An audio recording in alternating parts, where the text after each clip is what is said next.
feeling of powerlessness is something that human beings cannot endure very well. And if you feel powerless for very long, something's going to warp inside of you psychologically. You're going to turn inward. You're going to become resentful.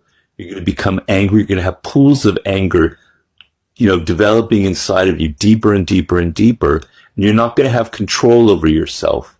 So power is the first sense of control is over yourself, over your emotions, so that you're not always reacting and getting angry, so that you have a little bit of detachment. So when it comes to those situations where you need to move or influence people like your children, your spouse, your colleagues, your boss, you're able to step back a half step, a full step, couple steps, and think and go, what is it that will actually move that person in the direction that I want? How can I actually influence them effectively so they don't hate me, so they don't resent me, so that they actually do what is in my interest without maybe even realizing it, or that the interests align in some way?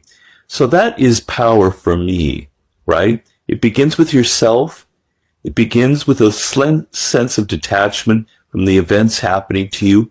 And it's the ability to strategize and think in each situation in life, this is a move that will gain me a little degree of control over events. You can never, ever have complete control. Life happens, things happen, pandemics happen, black swans happen. You can't control everything, right?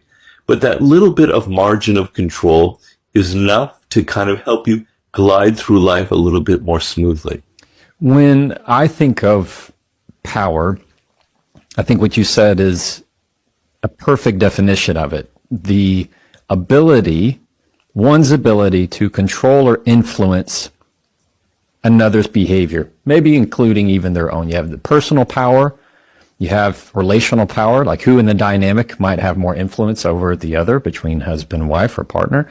And maybe there's political power, the ability to influence others, the ability to write laws, implement laws socially.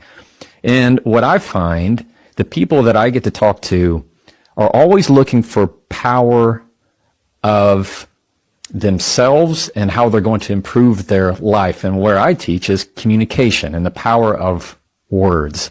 And this is why I really like, there's a number of the laws that you have out that are specific to communication, like using less words in particular. How do you find that communication and power intersect? They're obviously completely intertwined.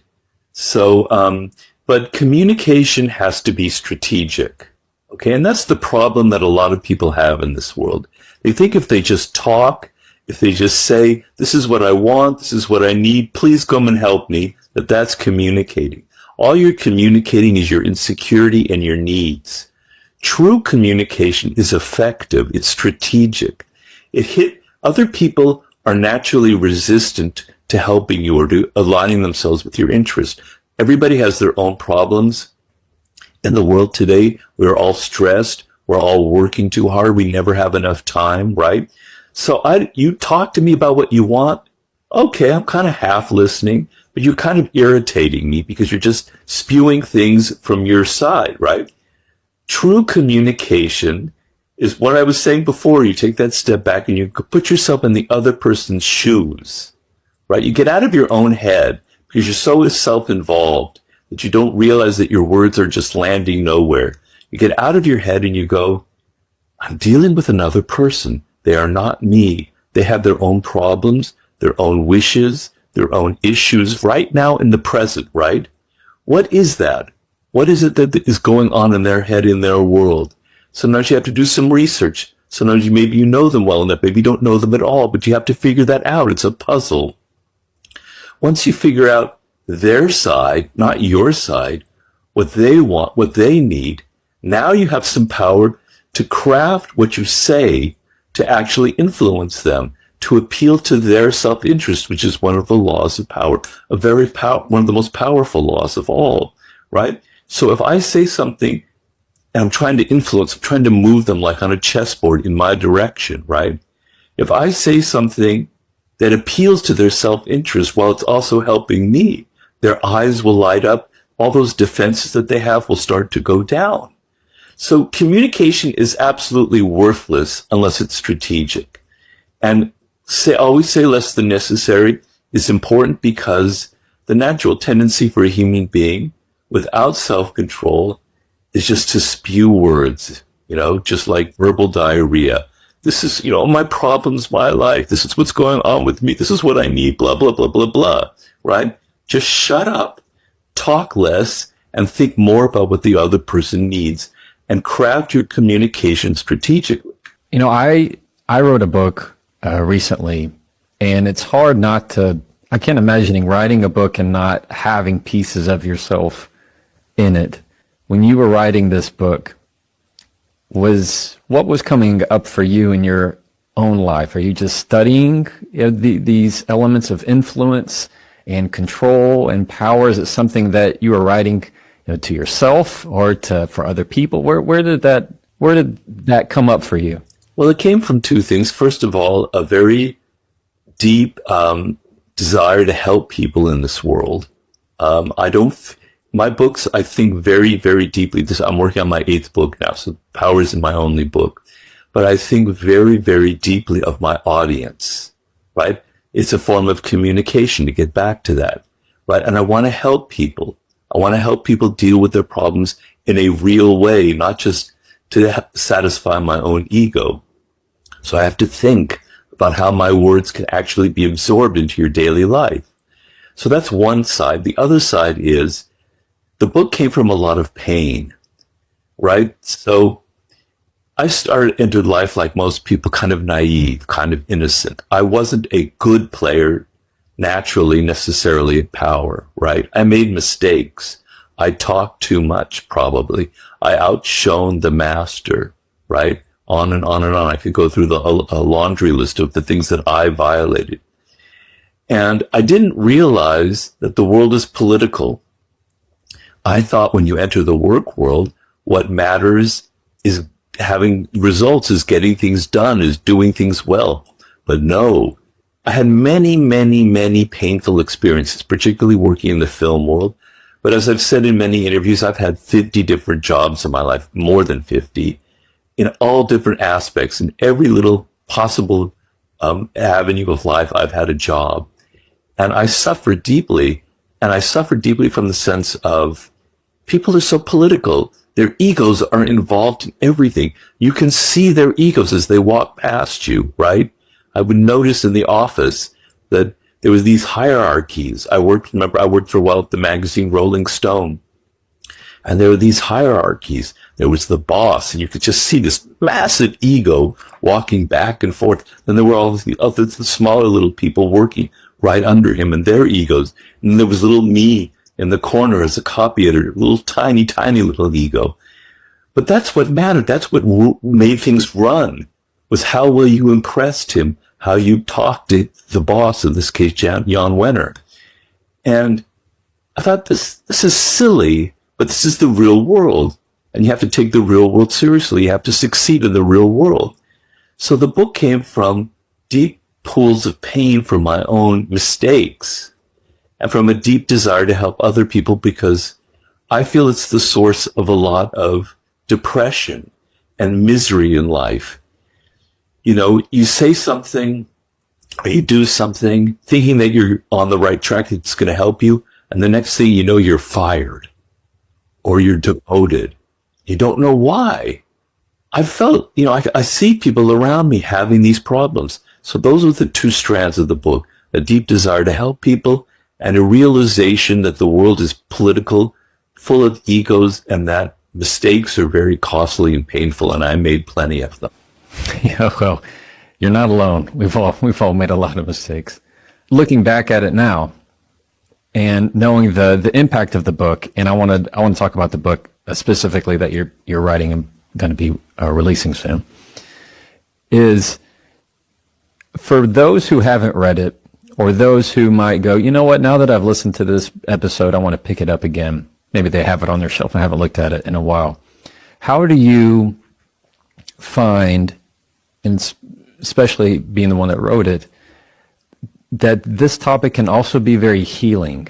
I get a lot of emails from people that, it's helped them, it's turned their life around, or they've started a business because of the book. Of course, it's anecdotal, so I'm sure there's a lot of stories out there, people who've been hurt, who've been on the other side of the manipulation. I understand that. But what's healing and liberating is to finally have that little light turned on inside of your brain that this is how the world works. I didn't realize that. I thought what mattered was just being myself.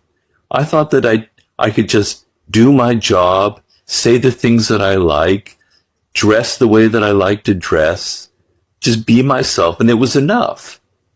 And no, I'm suffering from it. And just seeing that little switch go on in your brain that no, the game is different. It's played differently. There are rules to this game. You can't just come in and play poker and just do whatever you want. There are rules for poker. There are rules for chess. You don't know the rules. You're just playing terribly and you're suffering.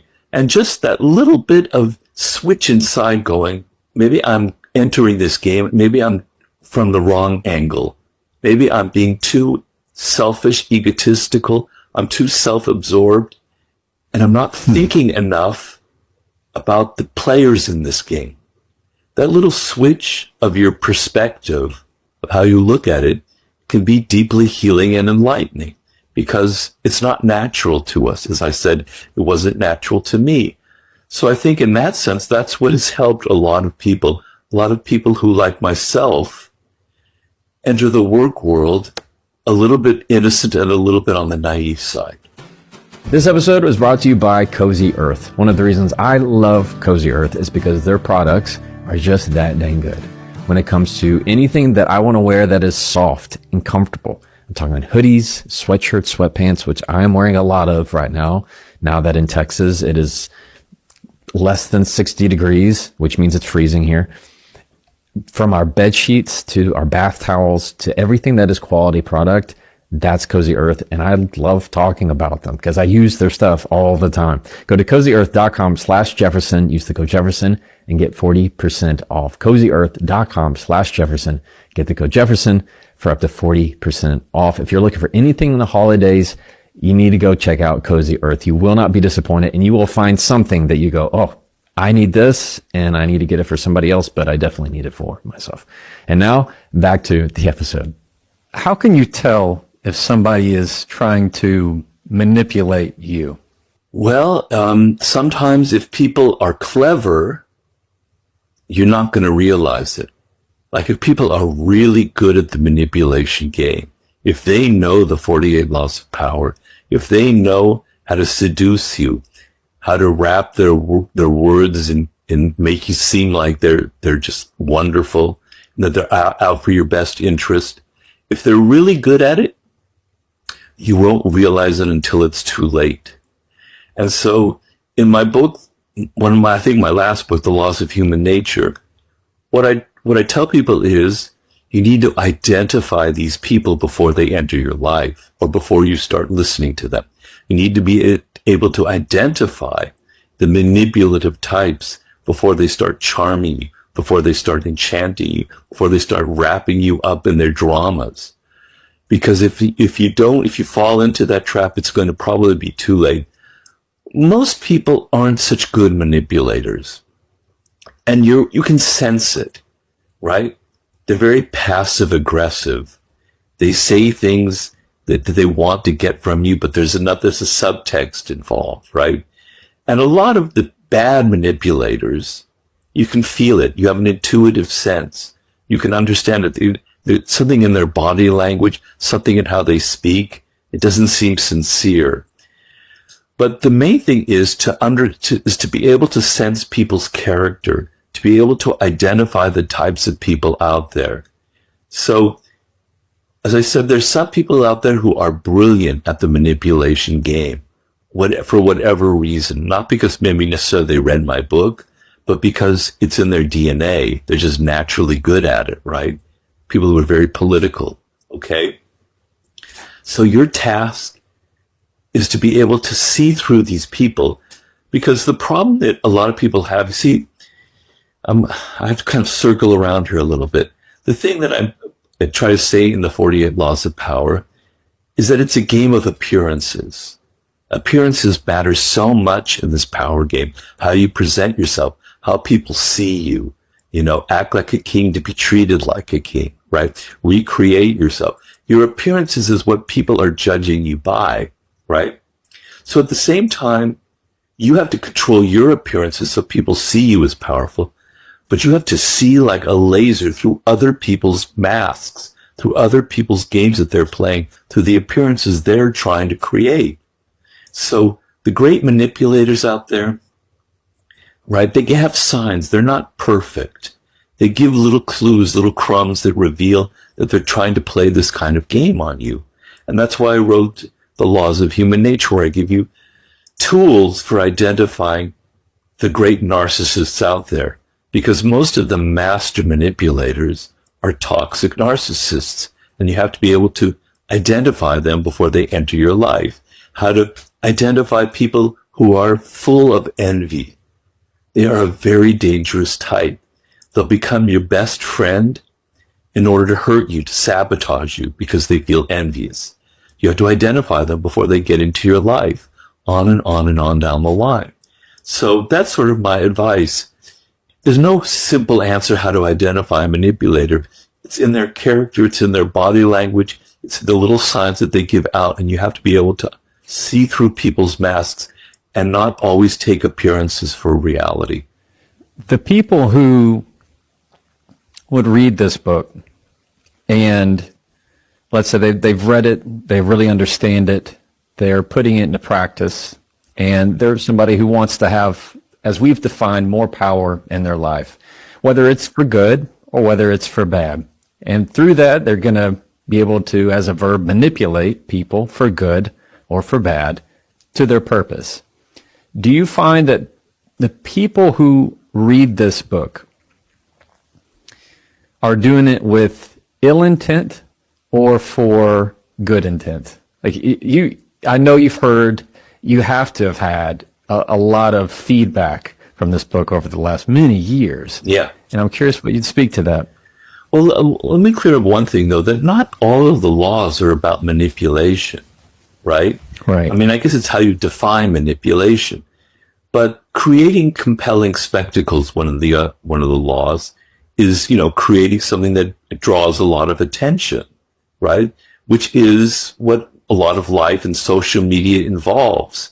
Now, you can say in some ways it's manipulation, but it's also just trying to please people, just trying to bring pleasure into the world, just trying to create a spectacle that attracts attention. I don't necessarily see every law in there about manipulation. But to get to your point, I've said this before, the people who are really, really nasty and evil at the game of power, and they're out there. I would say maybe 3 to 5% of the population would be like that. Maybe I'm overestimating the number. You don't really need a book like the 48 Laws of Power, right?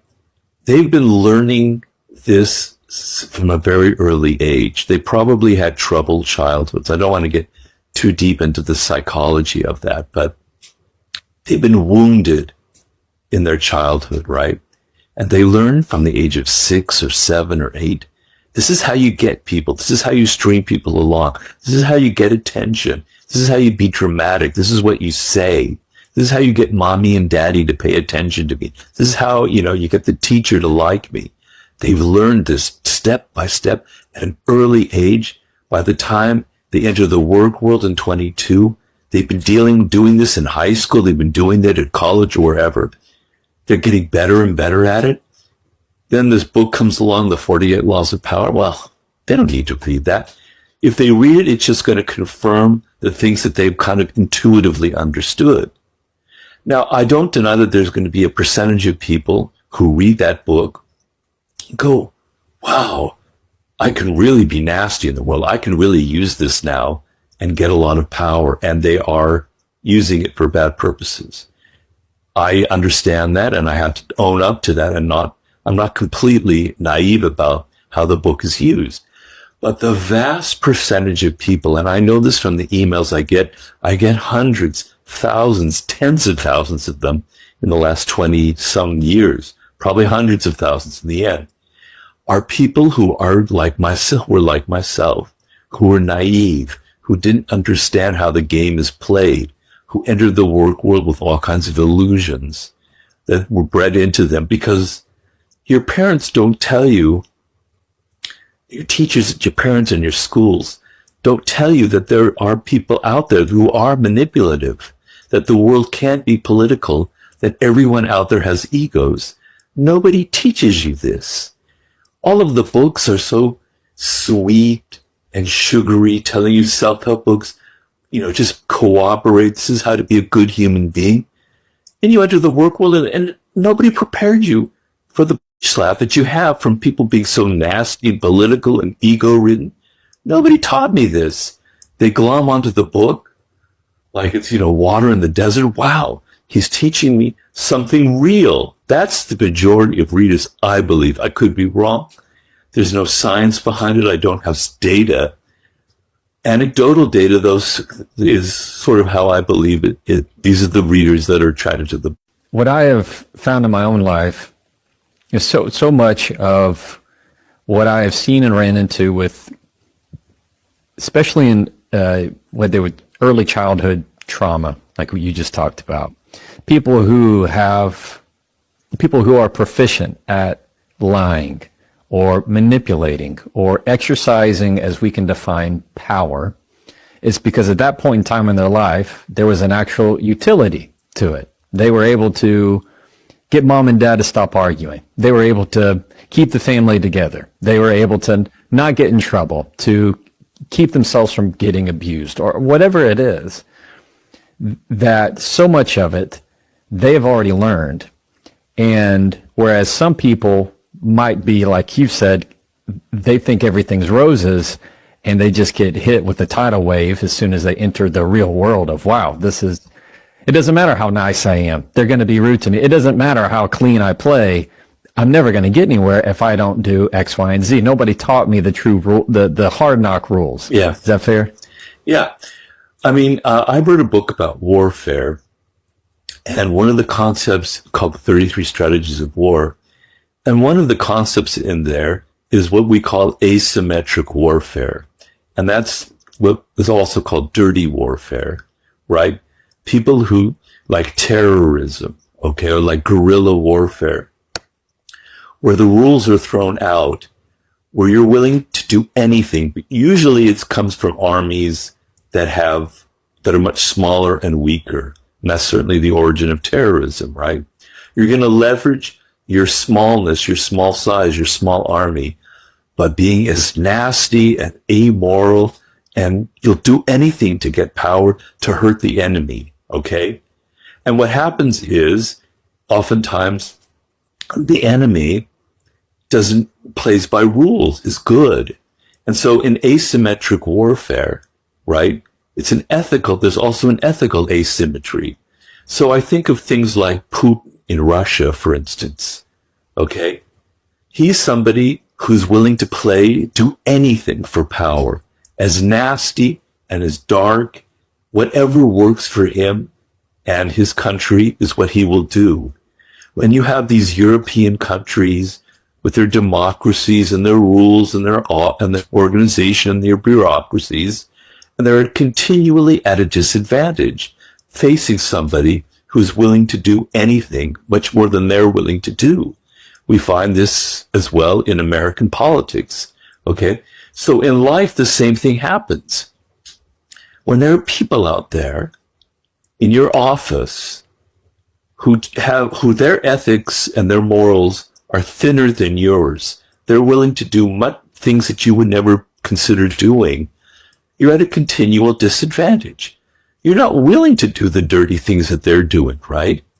How do you defend yourself in a world where some people are willing to do things that you would never consider doing, right? Well, you have to become strategic, and you have to understand that you don't have to be evil. You don't have to lower yourself to their level. You don't have to play fire to hit fire with fire. You could do different things to upset them, to be strategic, to deter them from hurting you, etc. But there's the fact that there are asymmetries of it. There are people who are willing to do things that you're not willing to do is the source of a lot of problems and pain in your life and suffering. And you're going to suffer throughout your life because of that. You know, those toxic narcissists, their gamut of what they're willing to do is like this, and yours is like this. And so, you know, you're constantly being hit by things, and you're not necessarily understanding because you're a good person. You don't necessarily register all the dark things that they're doing until it's too late. Before we keep going, I want to take a second to tell you about Monarch. The holidays are great, but they come with a lot. Travel, gifts, family gatherings. It's one of those times where money moves fast, and it helps actually see where it's all going. If you want to keep your finances under control this holiday season, you need to be using Monarch. Rated by Wall Street Journal's best budgeting app of 2025, Monarch is the all-in-one personal finance tool that brings your entire financial life together in one clean interface on your laptop or your phone, wherever you are. And right now, just for my listeners, Monarch is offering 50% off your first year. That's 50% off. That's half. That's awesome. When you start using Monarch, I promise you, you're going to be surprised at just how simple it is to tie everything together and finally have a full picture. Wouldn't that be nice to see all of your spending, all of your investments, where it's all coming in from, how it's all going out? That's peace of mind. So don't let financial opportunities slip through the cracks this holiday season. Use code Jefferson at monarch.com in your browser for half off your first year. That's 50% off of your first year at monarch.com with the code Jefferson. And now back to the episode. I'd like to read a quote that hit home for me. Understand, people will constantly attack you in life. One of their main weapons will be to instill in you doubts about yourself, your worth, your abilities, your potential. That's in transform self-love into empathy. My question is, how do we build communication habits that handle these attacks on ourselves that instill doubts in us without internalizing them? Or how do you handle people trying to instill doubts in you? You talked about self-love. This is from my book, The Laws of Human Nature. So to the degree that you are insecure, to the degree that you don't really love yourself, so we have to clear up a misconception that people have. There's a difference between narcissism and true self-love, right? So if you learned at an early age, 3 or 4 or 5 years old, that you're actually a good person, that you're worthy of love and affection from other people, you know, that you have skills and abilities as you get older that are actually worthwhile, that will contribute, right? Then you have an anchor